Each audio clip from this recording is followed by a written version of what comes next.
I must confess, I don't have any bits prepared this time, which is, that's fine because Nord's never prepared for them either. Nord, do you feel like doing a bit? Wait, is this a bit? No. Is this the bit that we're using to start the episode? I guess it can be if we don't come up with anything better. But do you have a bit, Onboro? Do you have a bit either? I don't have a bit. No bits? No bits? Sad Megamind? No. Listen, usually you just attack me with whatever you had planned and I get no forewarning. The only time you gave me forewarning was for the steamed hand bit. Well, it's because I needed you to, to follow the script on that one. That would be pretty funny for you to try to improv that. You know I would have. If you just like the real Skinner. No bits, no bitches, no time. Hello and everybody, welcome to episode 94 of the Strip Poker Night of the Inventory podcast. I'm your host, spnanon, Super Saiyan as always. Here with my co-host, Nord. I don't know what level of Super Saiyan he's achieved. I have achieved Super Saiyan 2 3/4. It uses up just as much energy as Super Saiyan 1, but is twice as strong. And also, my instant transmission is even faster than the speed of instant. How does that work? Is this some bullshit from Dragon Ball Super? I think so. Potentially, yes. All I know is that there's something called a Black Frieza now, which I have not seen. And there's also Ultra Ego Vegeta. That's just Vegeta from the first chapter he appeared. We're also here with our fellow Dragon Ball fan, I believe, and guest, and fellow SPNatI creator, Onboro. Thank God I've been saying his name right the whole time. I had to ask him in case it was Onboro, but apparently it's Onboro because it comes from Japanese. Thank God, being a weeb. Oh, yeah. How does it feel to be one of the 10 remaining Dragon Ball The Breakers players? It feels pretty good, you know. I get to wait in queue for 2 hours. Onboro, you have made a lot of stuff for this game.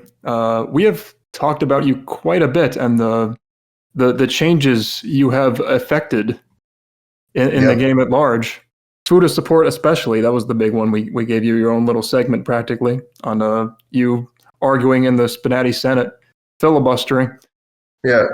I'll let you give your piece on like what exactly you've made for this game. Right, okay. So my first contribution to the game was Korra.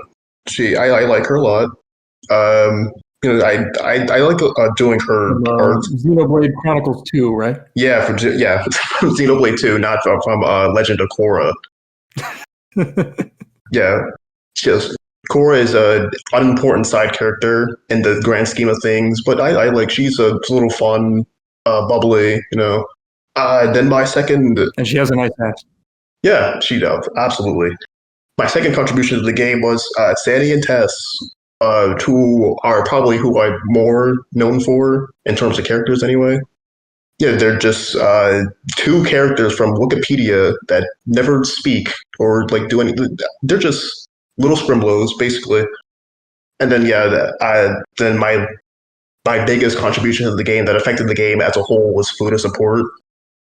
Just basically a bit like a reformatting of the game to allow these types of characters to exist. So like hopefully in the future we'll see more. I'm gonna try and support anyone who wants it to do anything like that. And yeah, we'll see how things go along those lines really. How about your Masquerade character? Oh yeah, the Masquerade. Right, okay, so we'll get to the Masquerade. I'm in the Masquerade too. I'm making Constance Fire Emblem. I'm technically doing her art.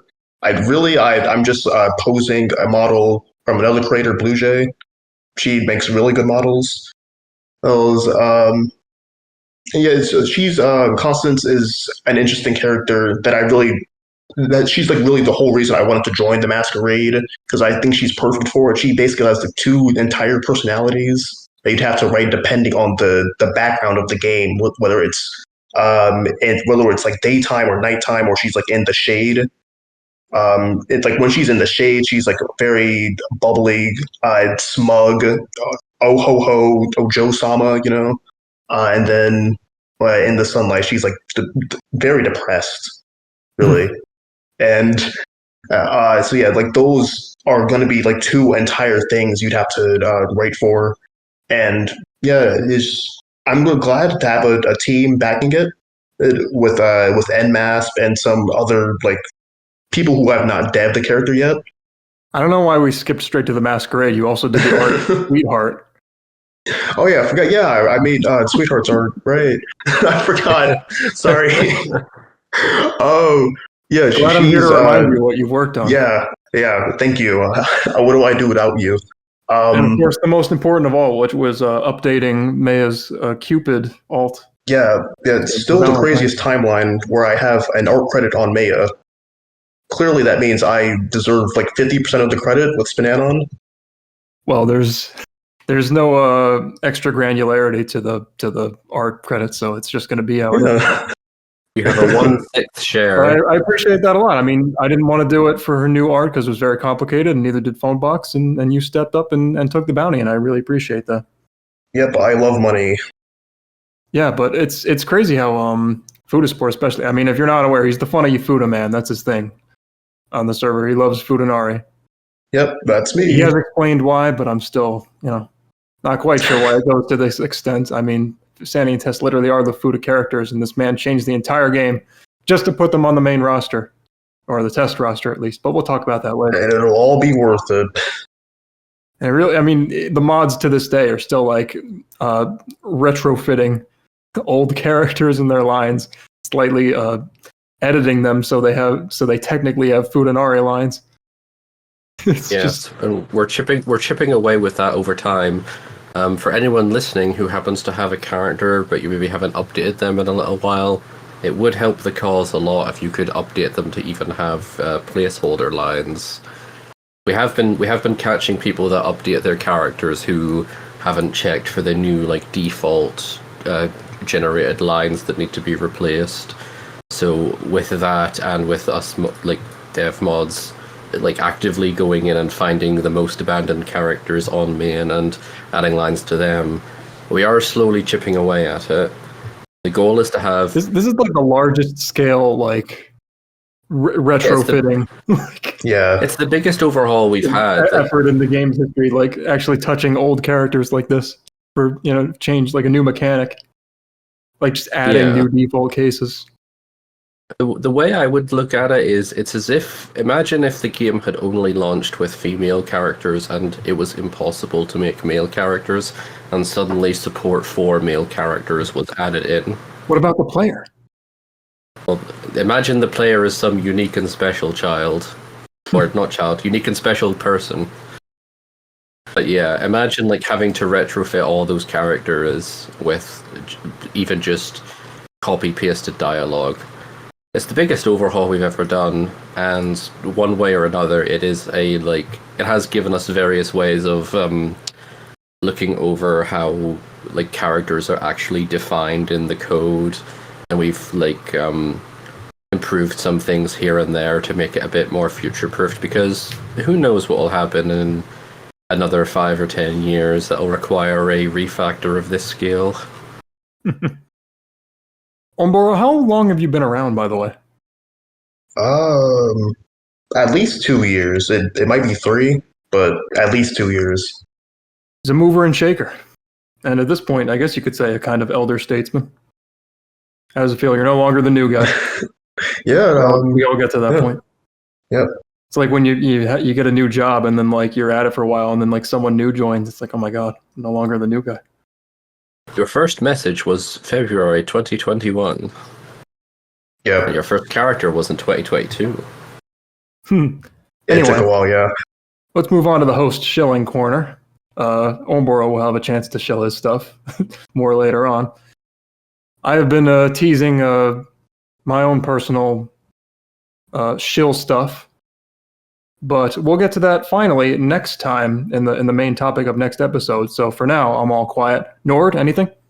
I'm continuing work on things in the background. I've been pretty tapped out recently, so my PS has finally been slowed down, but I'm still giving updates mainly to Zeke Pandoria and Rose, who is still on testing, fully sponsored, just waiting for me to make that final push for her. I'm sort of waiting until the main event of summer is over before I make that final push to put her onto main, because like I didn't want to have her like go through QA and onto main in the middle of the event. And of course, we all know that Zeke and Pandoria were meant to be my final character. Rose was meant to be my final character for real this time. So naturally, I'm working on another character. That being Yusei from Yu-Gi-Oh! 5Ds. So expect to see him in a couple months' time, or a couple of episodes' time. If you're unfamiliar, that's the card games on motorcycles guy. Precisely. And we already used up SPNatI the Abridged series for episode 62. We could go with the 4Kids dub instead. Anyway, developments have emerged for the Masquerade, which I believe we teased this or last episode or the one before. Nord, the reveals have happened. Fish reacts have been thrown about. There's a whole big watch party in VC that I slept through, apparently, and 1,000 messages to wake up to. So we don't have the time to go in depth, and it's not like these characters are on testing yet. But Nord, please run through very briefly the list of each character that's being made and where they're from. Yes, and Sejuani has had to eat a few thousand fish in order to sate the masses, but with the big reveal party out of the way, everyone was very excited for it.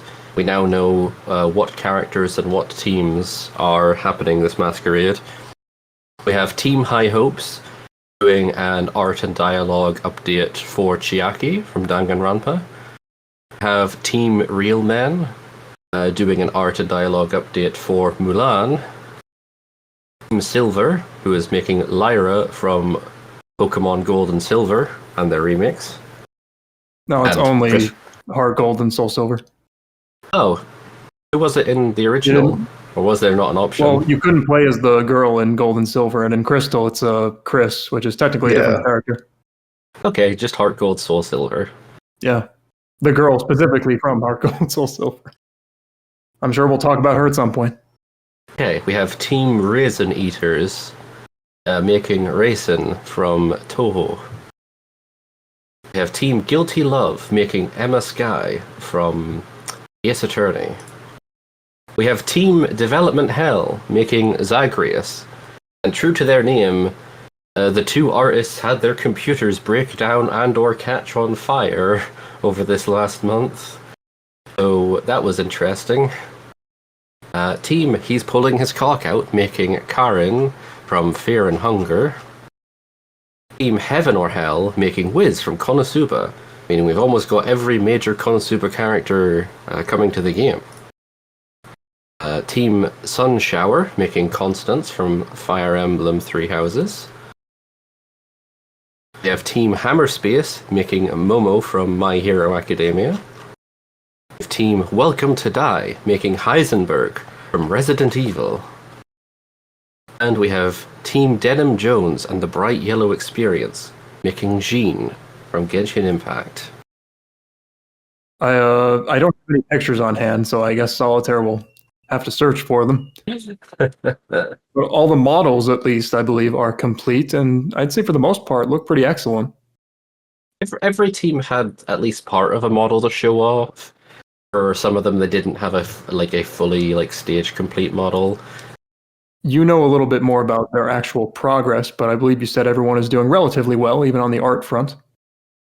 Or even on the writing front, I mean. Team Welcome to Die has actually, as of 2 or 3 days ago, just finished their nude stage.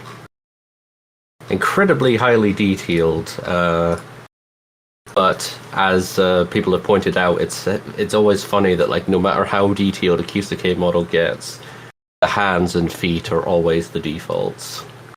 I'm not in the Masquerade. Are you surprised? Absolutely shocked. I did apply. But in all the fields, I just filled out Videl, because that's the only one I would care about, is reworking Videl. Give her a new model. No one was interested. No one's into the good retro stuff. And once again, shout outs to Insidiouani and obviously the other dev mods plus myself.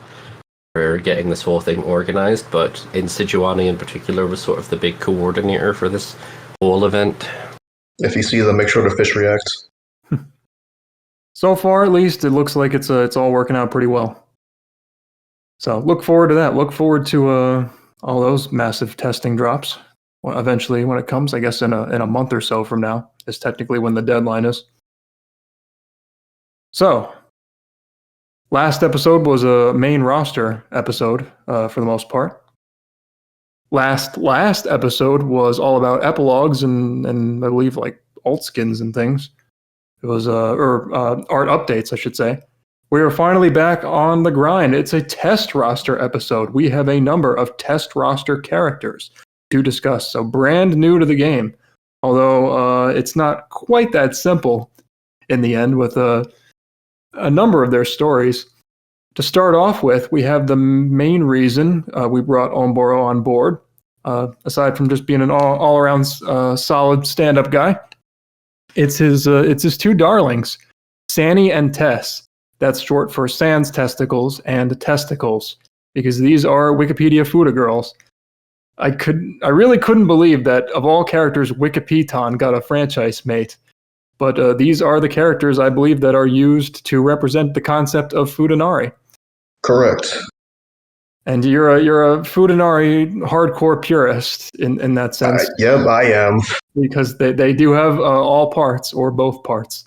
They are full-blown hermaphrodites, I guess. That's the only way to do it. I know it's been diluted over the years to just mean like a girl with dick and balls, as you see on like Rule 34 tagging and so forth. But technically, the Fuda tag in SPNatI can include that as well. But these are bona fide Fudas.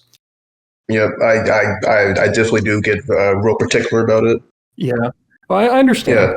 Yeah. But I do want to mention, of course, these were originally April Fool's characters because that's the only way they could justifiably function in the game because there was no Fuda support at the time.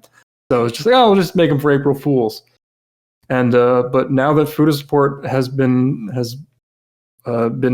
established for, I believe it was like 50 characters as a baseline, 50 online characters, and now even more. They were allowed to join the test roster, and you pretty much jumped on that shit in an instant. Yeah, pretty much. I was working on the front lines to just get people to get those lines in. I had and still have a bounty up, like a writing bounty to just write lines in those cases to be able to allow Fuda characters. Yeah, and I jumped on that because I like money. even finally dusted off Ryuko and Videl and gave them Fuda lines. Yeah, I appreciate it, man. But please discuss the project now that you're gunning for main, and they're going to be real girls. Yeah. Okay. Yeah. So I guess I could say like why I made them in the first place. So I got like reminded of their existence like when I was just on the usual sites.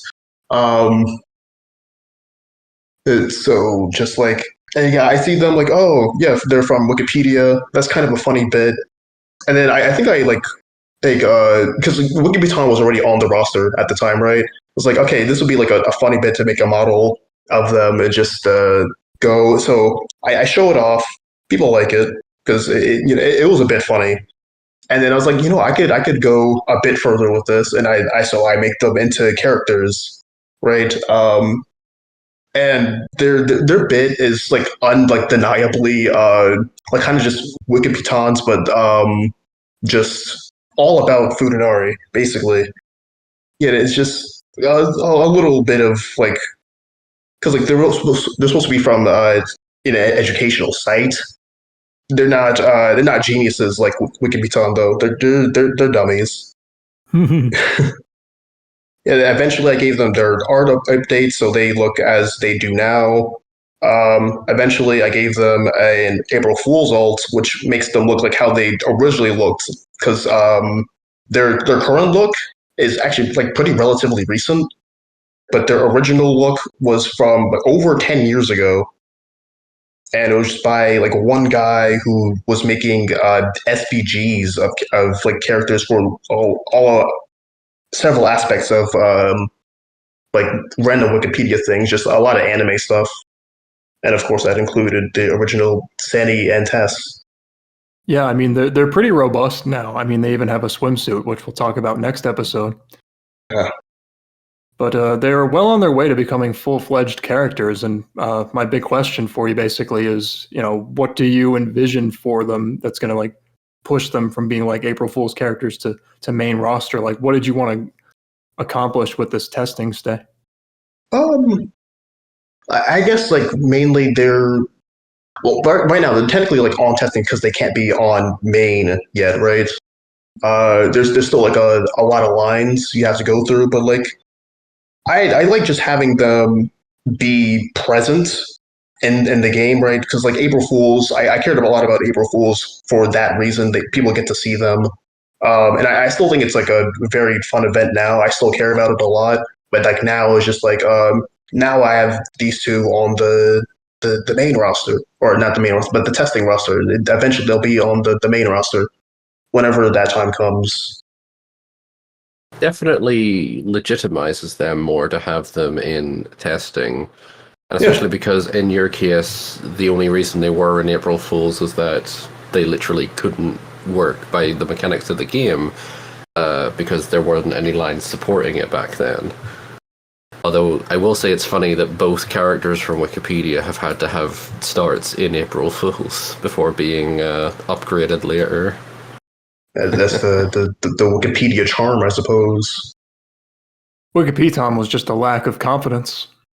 I mean, speaking as the other person who like had a character that started in April Fools and later changed to be a real character, Wikipedia was also like Spaceman's first character, I believe. So like neither of us knew at the time like, hey, can this like character who like has a joke as like an upfront thing really work in the main game? That's why it was that way. Nor did you not play in 2017. Half the roster was a joke. Everybody had a gimmick. Everybody still has a gimmick. The thing is that these days we know how to make gimmicks good. And we also know not to give every character 17 of them. Maya's gimmick is now look at my ass. I like this gimmick. But on that note, this sort of like means that Sanny and Tess aren't a gimmick anymore, if you get me. It means that they're just sort of, I guess, the first herald for Futanari character support. Because there are a couple of characters in fiction that like people have requested for the game, like Kaine from Nier comes to mind, but like we just don't have the full support for them yet. So having Sanny and Tess in testing definitely sort of accelerates things a bit because it's less of a, oh yeah, sure, we'll get around to it over the next like 3 years. It's sped up to be something that we're trying to get done within a year, or like we're trying to get like over half of the main roster to have support by the end of this year at minimum. Right. But what we're really aiming for is for like every character on main to have at least bare bones support, so that they don't just say nothing. Yeah, that's also a great point. I think Sandy and Tess would be great. I think like everyone likes Sandy and Tess, right? Like a lot of the devs. I like them. Obviously, they're what I'm known for. I'd say mostly. So I think they're like a great first example of how to do the concept really of just a character like this. So yeah, that's another great reason for why I wanted to put them on main instead of just like leaving them as the April Fools. It is pretty funny that they remain the only Fuda characters at the moment, despite all moving heaven and earth to make them viable for the main roster. Who knows when the second will finally appear?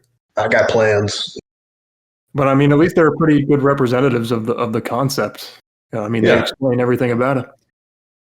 And in terms of their like actual characterization, I did get a couple of chuckles after like how I paired them with Wikipedia, and like they also do the thing of like referencing articles in a funny way, but it's also clear that they're not as smart as Wikipedia is, and I think you captured that pretty well. Thank you. Well, I think you also know the struggles of having to make one of these characters that is, has companion, is doing a lot of heavy lifting. Oh yeah. Bag. Is there anything that like took you a while to figure out with them when you were developing them, either just for April Fools or for testing? I don't know, because like while Sanny and Tess were not like my first character, they're like the ones I put uh I put like a lot into them. Like they're the first ones I had to do like an art update for, right? I did 2 art updates for them even. And so it's just like, yeah, I still was like learning a lot of things while I was doing Sanny and Tess. And then Cora got onto main like after I was like doing a lot of work with Sanny and Tess still. So yeah, I was again like just I was learning a lot, and they helped a lot through the journey. I'd say. So my thoughts. I'm no like a Fuda fanatic or anything. I don't hate it. I am going to play a bit of a bad cop, but it's only in your best interest because I care about you. All right. I want them to be as good as possible. That said, I mean, there are a lot of good things, a lot of unique things about them, like the bold outlines for one. I mean, that really stands out. That makes them look visually unique. I'm not sure why you chose that. Maybe that was in the source material. The really bold line. It's supposed to just get that cartoony kind of looking in. Well, not cartoony, but yeah, the artist for them, like Panda Avenger, just it's kind of how they draw. I would say cartoony. That's actually one of the words I use to describe their posing in my notes. Cartoony, kind of dreamy or spacey. They feel like they're in their own little world, which works a lot of the time. But sometimes, like some of the body language feels a little purposeless. I would have to search for the files for a while, but I think it's just because like posing 2 characters is hard, especially when one of them is the focus. You might like phone in like one of the arms on the one in the back. I get that. I've had to do that myself. It's just something to maybe review with a couple of them. Like sometimes, Tess will like reach up to like rub her head, but it's like not actually touching her head. Stuff like that, or like they're not really looking in any particular direction. My main criticism, in terms of like them being a main roster character, is that right now it still felt I like there was a lot of April Fool's residue on them, dried cum, you could say. It was they still kind of felt like meme characters, and to some extent, like there's only so much you can do with them, and I get it. They rattle off the fun Fuda facts, and like they want to lose very quickly, but it was more that like I think they could really benefit from more targets. One for the obvious reason, so there's more natural reaction and build up to their to the big reveal. Mm-hmm. But also just to give them a little like something else to talk, like a little bit other like more of a shtick. Right now, like they just want to lose really quickly, and then it's just like Fuda facts the whole time. Like they're just doing their own thing, because that's what an April Fool's character does, is just do their own thing. But if you're going to be on main roster, I do think you should try to engage a little bit more with the rest of the table. They just kind of seemed like annoyed or bored a lot of the time when it was someone else's turn. And maybe you could get a little bit more into like explaining the appeal of Fuda and like, do you like us? Do you want to like have some fun with us or something like that, or what we could do with you? Okay. Maybe that makes sense. Like that. I noticed this is something that happens with a lot of dual characters. Almost always you have both of them talking, which can get a little tiresome sometimes because like every line ends up kind of feeling like it has the same cadence. Sandy says something, then Tess says something, or it could be the other way around. But because you always have like the 1-2, you always want to try to like mix up the rhythm of your lines. Sometimes I have 1 sentence, sometimes I have 2, sometimes I have 3. I found myself doing that a lot for a while. I felt like all my targets sounded the same. They all had like 2 sentences. So something to consider. Okay, yeah, I didn't think about that. They have a good dynamic overall. Tess is a little bit smarter than Sanny, even if they're both not that smart. A nice custom balls and like base of the penis, because default Kisuke doesn't look very good like that. They don't look very attached or like drooping. That was the second art update. I noticed that Sanny has massive butt fangs and Tess has none at all. Yeah. Sometimes I overdo it, but sometimes you just have to give a girl a big ass. Really, honestly, that's what I'd say. I do think their butts are not terrible, but kind of funny looking. They both have like big fat dumpies. They're just kind of sick. They look like they're gonna do like the everyone is so mean to me. They're never flaccid as well. Not as far as I can. Well, Tess is when after the forfeit, but yeah. But they always exist for a joke. Is my main thing at this time, and try to give like a little bit more something. Engage with other people. Again, there's only so much you can do with them, but consider that. Okay. One thing I did notice is that Tess's ahoge, or like the curly bit of hair at the top, it often overlaps your dialogue bubble. I would suggest like setting the dialogue to always go over the image. I think you can do that in the advanced tab. Yeah. Actually, I didn't know that about the advanced tab, but yeah, I didn't realize that's when when I'm writing the lines, right? It's obviously like I can see like the preview of it, and it's like, oh, okay, yeah, it doesn't go, and that's fine looking, but then like obviously I guess on other resolutions, other screens is going to be like the place was going to be different. It's like now it's overlapping text. Like okay. Do either of you have anything else to say about Sanny and Tess before we move on? I like them quite a bit. We will have more to say about them in next episode with the summer event, but here's the main event. Onboro, I'm sure you're sick of people saying Futanari isn't really my thing, to be honest. But it is the truth, although I will admit they are pretty good looking. I don't hate Futanari. It's not like... I remember distinctly as a lad, I saw a picture of like a Chun-Li with a massive cock and balls. I was like, damn, the world's a big place. All good? Yep, sounds like it. Okay. Well, briefly, I want to mention a trio of characters that we won't be covering in full because they haven't changed too much. These are returns to the test roster. They were incomplete. They didn't quite make it. They are in various states of completion and different states of adoption as well. So first we have a Kokichi from Danganronpa V3, I think. Yes, who correct. Himself was an April Fool's character, and he's been adopted by a new creator, user known as Tortilla.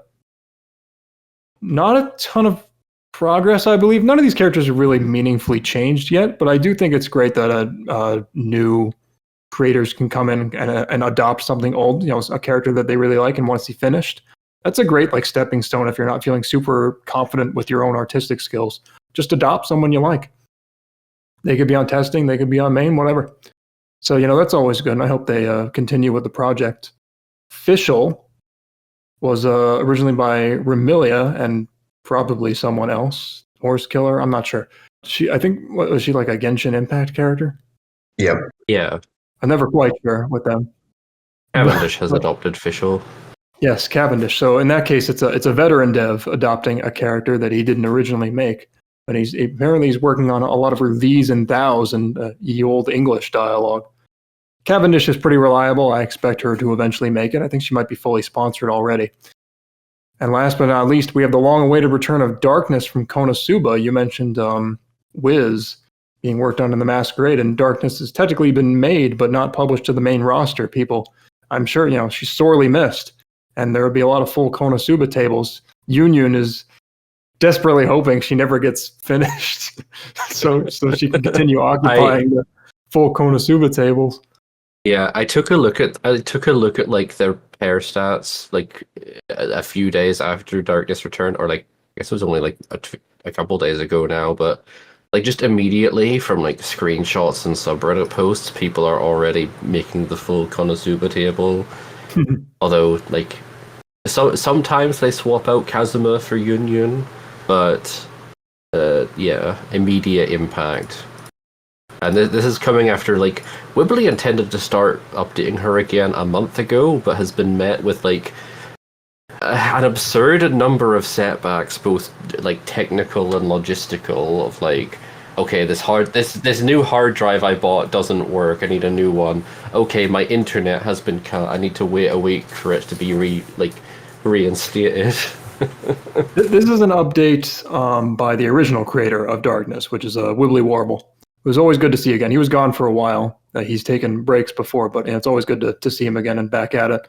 And I'm really glad. He's passionate about Konosuba, so I can't wait to see this come to fruition. Those are those three, unless you, the two of you, have anything else to mention about them. They haven't changed a whole lot, but they are back. I have a bit to say, but Onboro, do you want to go first? Yeah, sure. I did write some notes down about the Kokichi and Fischl.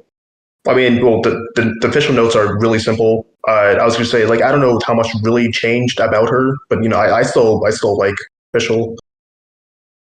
And then Kokichi, I was thinking, like, I think he sounds like a bit too antagonistic in the dialogue. I don't know how much change from how Tortilla, like how much Tortilla was doing, but he does a lot of name calling, and I just don't think it's like in character for him.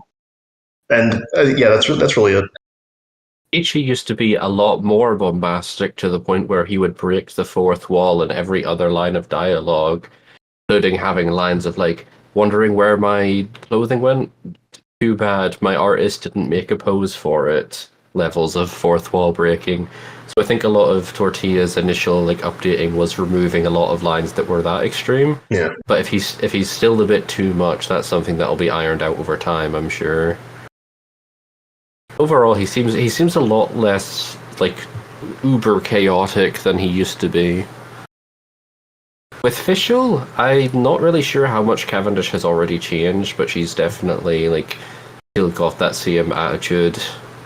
Being the sort of being the type of Tunabu that wears an eye patch and speaks in a funny way, who actually has phenomenal magical powers to back it up, which I always love as, like, a character type.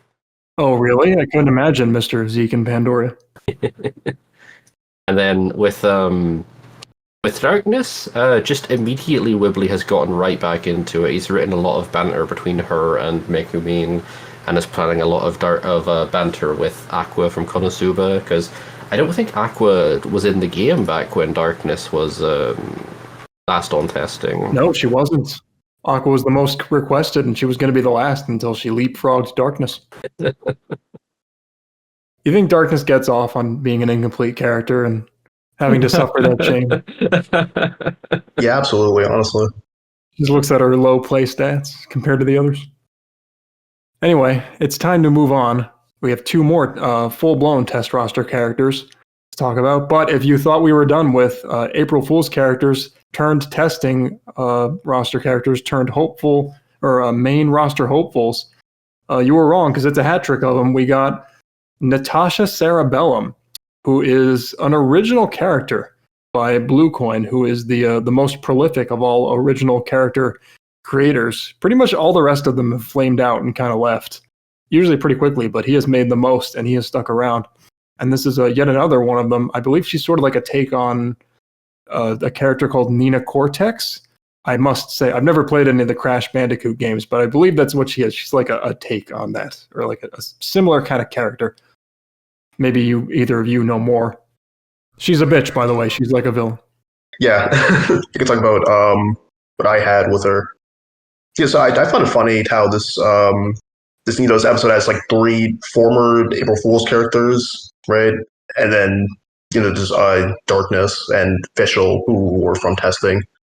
So yeah, I had a note literally to say I apologize because I feel like Sanny and Tess and Natasha dropped around the same time, and Sanny and Tess kind of already had like a bigger like fan following, right? So yeah, my bad for overshadowing her if that's what happened. But yeah, So my actual thoughts on Natasha, I think she's interesting. I like Blue Coin OCs, especially. Well, I mean, I like your Blue Coin's work basically. I think there's impressive like posing work going on. Like even in this image here, she has like this the whole robot arm going on, and I think that's really cool looking mechanically. Why did all of her colors change? I don't remember this. Yeah, I didn't get this either. I'll explain it in a little bit. Okay. I think it's Did she go Super Saiyan? I think it's interesting. Like I think it's fair to say that she's not like traditionally conventionally attractive, and I think that's an interesting character to make. I think she is like cute in her own way, but yeah. And then her dialogue is interesting. I think it's like fun to have characters that are not nice. Obviously, yeah. She felt like a bit too much. That's really my only like criticism, I guess. Nord? So, to explain the two images I just posted, she used to turn good when she started her forfeit. And Blue Coin revised her a little while ago so that this no longer happens at all. She just remains the same throughout the whole game. I think it's a change for the better because it sort of was a bit out of nowhere confusing and was more of like being an April Fool's character that it made a bit more sense. But I think as a like proper character now, it makes more sense to not like jump the player like that near the end of her gameplay. I've never played Crash Bandicoot, but a lot of people did do that comparison. Have any of us? Has anyone ever played Crash Bandicoot? Does it actually exist? Yeah. Overall, though, like putting all of that aside, I think she's pretty decent. As you mentioned, Onboro, she has great pose work, especially showing off like her extendo arms. Her personality definitely leans into the like abrasive cartoon villain side. Although it does make it a bit difficult to bounce banter off her, because like it sort of falls into that trap of one character asks the question and Natasha responds with, "No, why would you ask that? Shut up. Don't talk to me. Do not interact. Blocked. Reported." She's been sitting and testing for a little while without much fanfare, which it just sort of is what it is, because if you have like she's both an original character and she didn't have banter going out to other characters for a little while. Blue Coin's been working on fixing that from what I could tell, and I know I have a few responses to write. I think it's just hard to drum up hype for a character that is original and not conventionally attractive. When you think about a character filling a niche, she's sort of trying to fill that niche of like just straight up antagonist, and like being of an unconventional design, with a few like extra features going on, like the extendo arms, and basically I just think it was always going to be an uphill struggle getting her onto like through testing and onto main, but hopefully it's not too difficult for Blue Coin.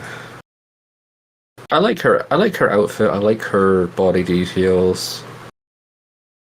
I think I'm not sure if she has one already, but like a pose of her doing a like proper hair flick would be fun to see. Like maybe a sort of like a really smug taunting pose. Mm-hmm. Just as an idea. Well, it's time to put away the good stuff and turn on the siren, because I'm going to be playing bad cop once again here. Someone's got to do it. Blue Coin can make good OCs, appealing OCs. I mean, he did it with Critical Darling. People love her. And Ayla doesn't get a ton of attention, but I do see her played now and then. And people generally seem to like her when they do choose her. So I don't think the issue is with him specifically. I just think I don't know. One of the biggest most striking notes I wrote for her here are Why? And what is the appeal, with 2 question marks? I was very confused playing with her, and I don't get what she's going for. And I think that is what leads to this sort of very lukewarm reaction she's gotten. I mean, originally she was April Fool's, and okay, I guess she like turns nice at the end or something, and that's her gimmick. She's like an cartoon villain, antagonistic bitch, and then she turns nice at the end. And it seems like he's trying to like move more into that. But again, kind of like Sanny and Tess, it feels there's a lot of like the April Fool's leftovers clinging to her. She still feels like kind of one note and gimmicky, and like she's just doing her own thing and not engaging with the others very much, because she wasn't written to be like a normal character who has to do that. She's just got like the one thing. She's I don't know. I would describe it as like random unpleasantness for most of the game. There's a lot of like, she had like lines that were very long, like she was kind of like rambling about something she didn't like, or like a certain kind of person she doesn't like, or the average person wouldn't like, just a random unpleasant person, just like making that up. And it's like, why would I want to read that? Who asked of these like random things you're talking about? She like has random Japanese and German and probably other language lines. I don't know what that's about. Like, she didn't explain anything. I mean, she's an original character. You'd have to explain everything. There's not a whole lot of context for what she's doing. Especially if you haven't played Crash Bandicoot, I guess. As none of us have. That's definitely something I tapped into when I sponsored her, is I was encouraging the use of filtered lines to get her to make really specific insults to her opponents based on their tags, rather than just generic like insults or a buzzkill or boner killer comments to be like, haha, I killed the mood. Yeah, it was a lot of shit like that. It's just like, not to jerk myself off too much here, but people often, whenever like Mordred, for example, was another character that just seemed really mean. And people always cite Revy as like a positive example of a mean character, because like Revy is like snappy. She doesn't ramble. She gets right to it. She's like, you're a bitch, haha. It's funny, but she's mean in like a very social and engaging kind of way, because she's like she tries to be like specific about it. And you can tell she's like kind of vulnerable underneath that. With Natasha, I didn't know what she was going for. And then she's like kind of secretly nice at the end, but even then not really. And it was kind of like with Helper Chan, another April Fool's character he made, where I was just saying, like kind of commit either way. Like, is she a bitch? Is she nice? Like, what are you doing here? Even on the content of the lines, I would categorize a lot of them as like quirky, like Marvel writing, where it goes on for a while and then at the end she like explains what was funny about it. And it's like, it's not funny when you explain right after why it was funny. Like, it's a joke. Just let the joke be. So yeah, like on the writing end, I just really don't know what's going on here, and it was hard to get any appeal out of it. I don't know who this is meant to appeal to, because like it's an original character, and I just didn't understand. It's not like anyone would know her from something. Ugh. On the art side, she looks really nice. I have to agree about like the good boobs. She had a nice glow up with a body detailing and that stuff. She had like a cute blush at the very end. I think you can see it in these poses. Even the buck teeth are kind of like ugly cute. Like it's not a bad look. I wouldn't say she's like horribly conventionally unattractive. The eyes, they don't change or emote much. You could do a little bit more with that. If you want like advice for the future on the writing side, as well as like filters to get specific insults and of course more targets, I think one type of line she had that I did really like was there was some like excitement about being evil, like doing comically evil things, like tying people up on train tracks. And like that goes over the top enough where it's like endearing, like that's fun. I like that stuff. And I think you should lean much more in that direction, and fewer lines where like, you are now breathing manually. And it's like, thanks. Like, what was the point of that? That's just being a normal bitch. no one likes a normal bitch. You want to go like uber bitch. Refuge and audacity, as they say on TV tropes. That's my advice, because right now I think she's just kind of sitting in the middle in all regards. She's half April Fool's and half a real character. She's half like Nina Cortex and half an original character. She's half evil and half nice. And for the end, I think she just kind of ends up being for nobody. And that's her problem right now. With any character, it definitely helps to absolutely like go all in on all of the things that make your character specifically appealing to a specific audience, right? You don't want to sort of try and like meet in the middle and make a character who is just, like, I guess you would say a jack of all trades but master of none. You want to focus on like what is her appeal? It's that she's like a cartoon supervillain. So you want to really lean into that sort of premise instead of like taking it as a half measure to try and make her like compliant, if you get me. Yeah. Anything else to say, either of you, about Natasha? No, I think I've said everything. Yeah, I think we've said enough. It needs improvement, but I think there's potential there. Then it's time to move on to our final character of the evening, Velvet something. I think she has a last name. Velvet Crow.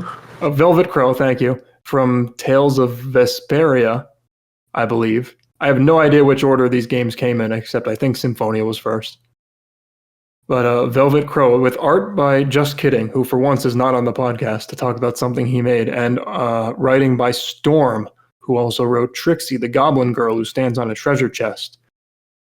Yeah, she doesn't always have this giant fuck-off demon arm that's going to eat you. Most of the time it's just normal, but she does in fact have a giant fuck-off demon arm that's going to eat you. This is the hand that she masturbates with.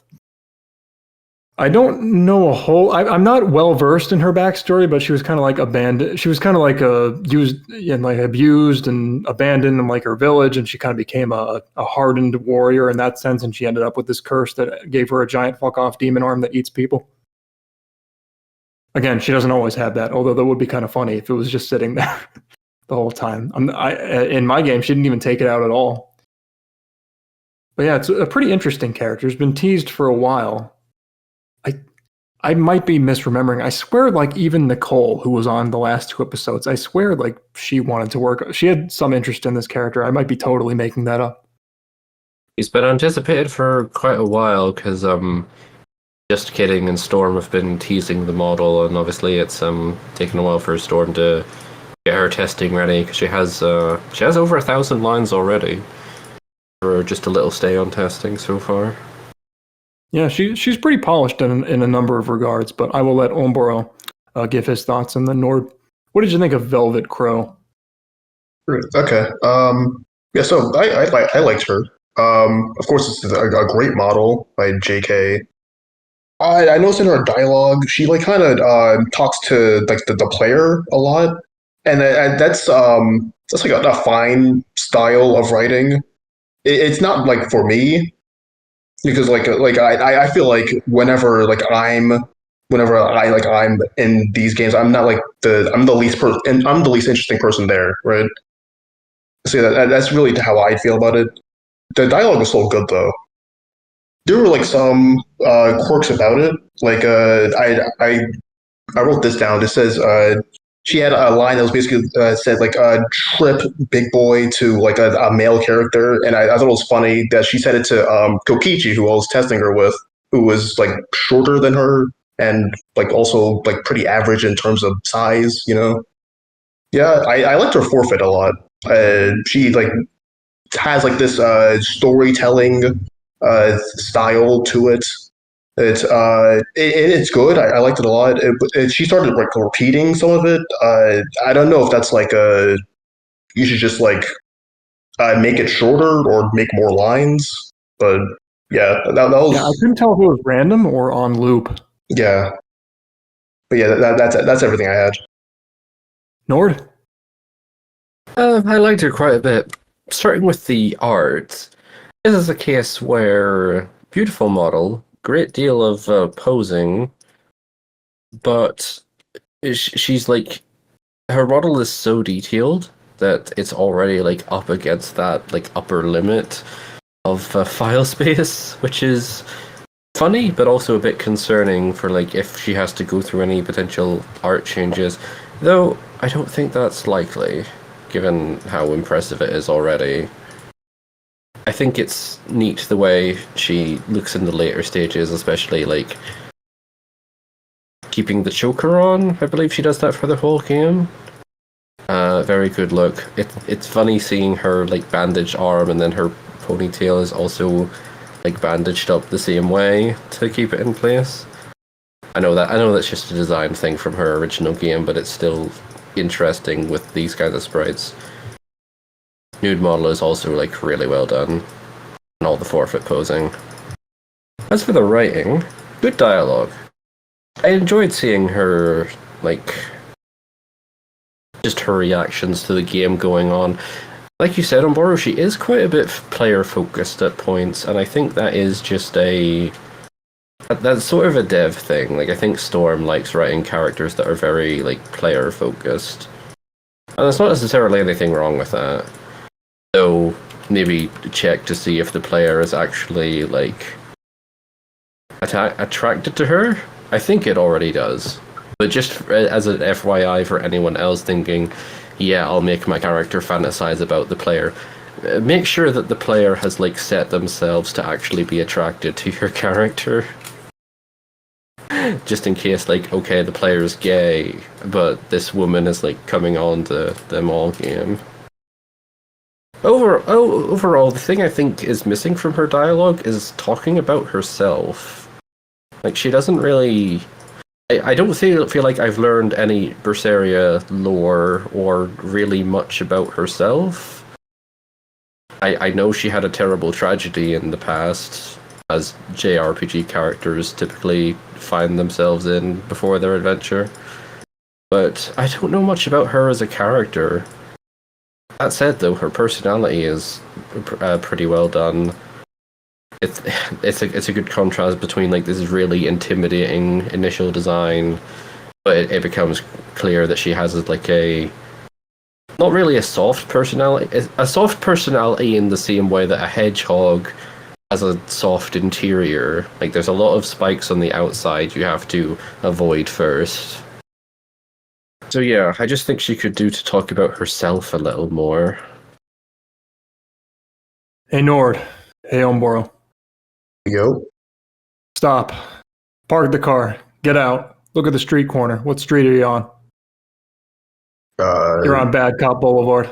Ah, shit. I do want to praise the art. It's very detailed, and I'm sure it wasn't easy to create what looks like literal rags. It kind of made her strip sequence hard to follow. I feel like she lost really quickly. I was like, oh my god, I beat her. She seems to like take off almost everything at once because it's hard to tell where some clothing items begin and end. They're so fucked up. Someone get this girl some new clothes and a very, very big left glove. Wouldn't that be funny if she just had like a comically oversized left glove? Yeah. This is the hand I masturbate with.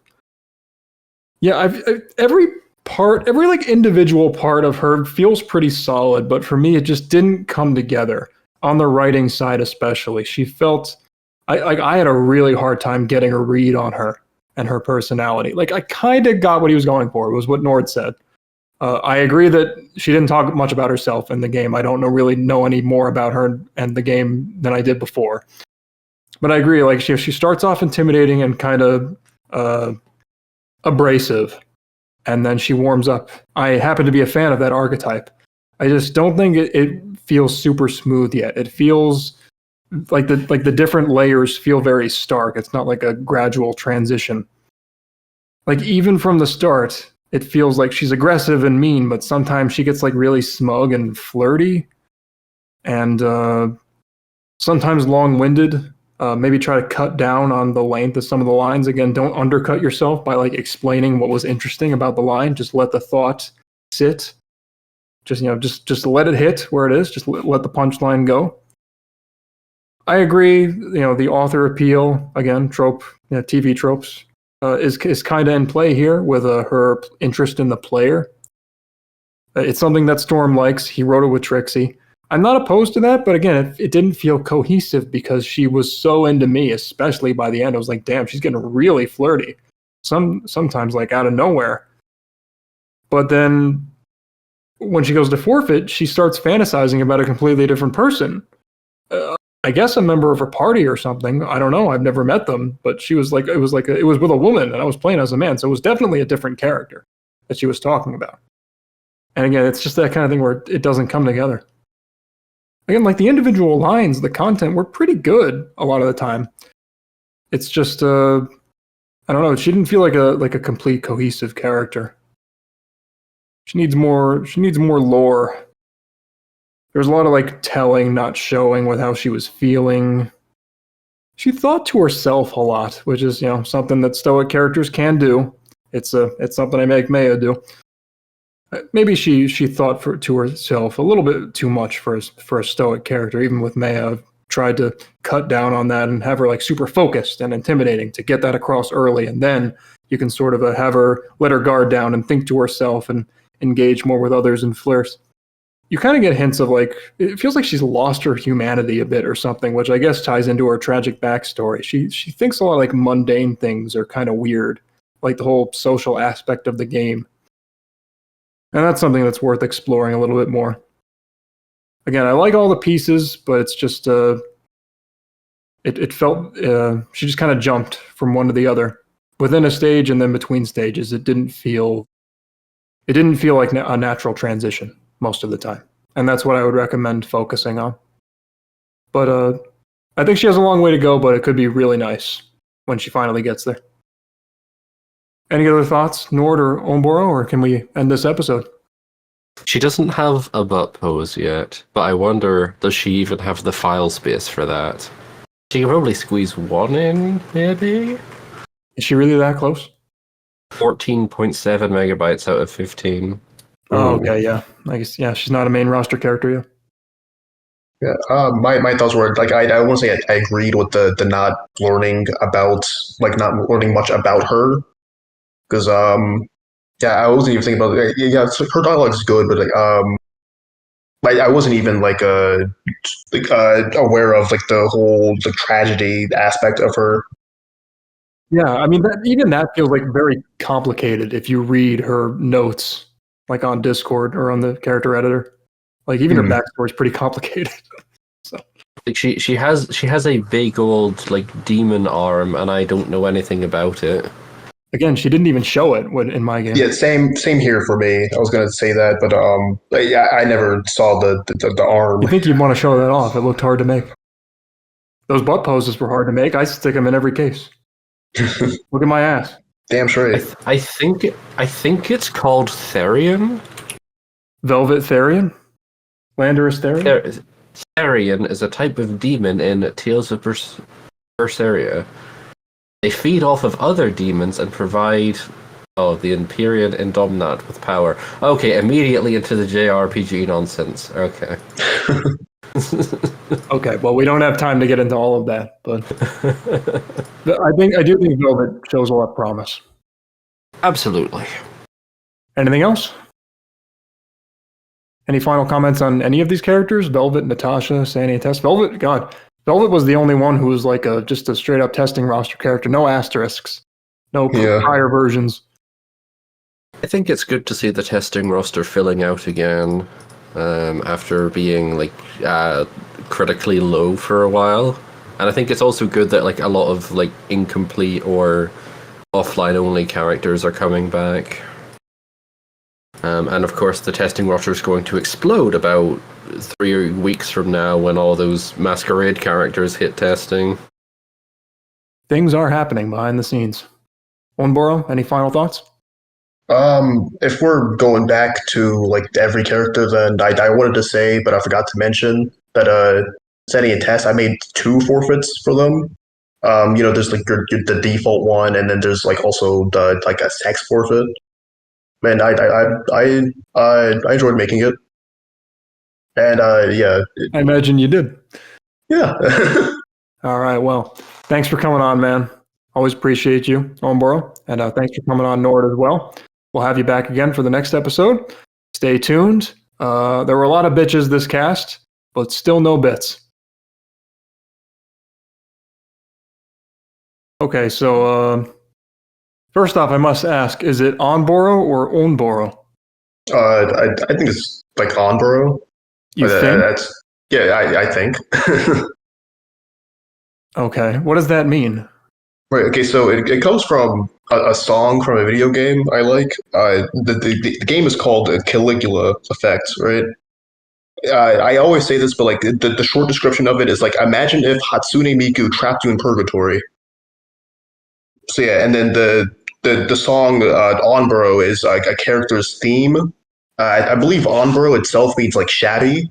So yeah, Onboro apparently means worn out, shabby, tattered, dilapidated. yeah, In what language? Japanese. So it is Onboro. Yeah, probably. Well, son of a bitch. Anyway,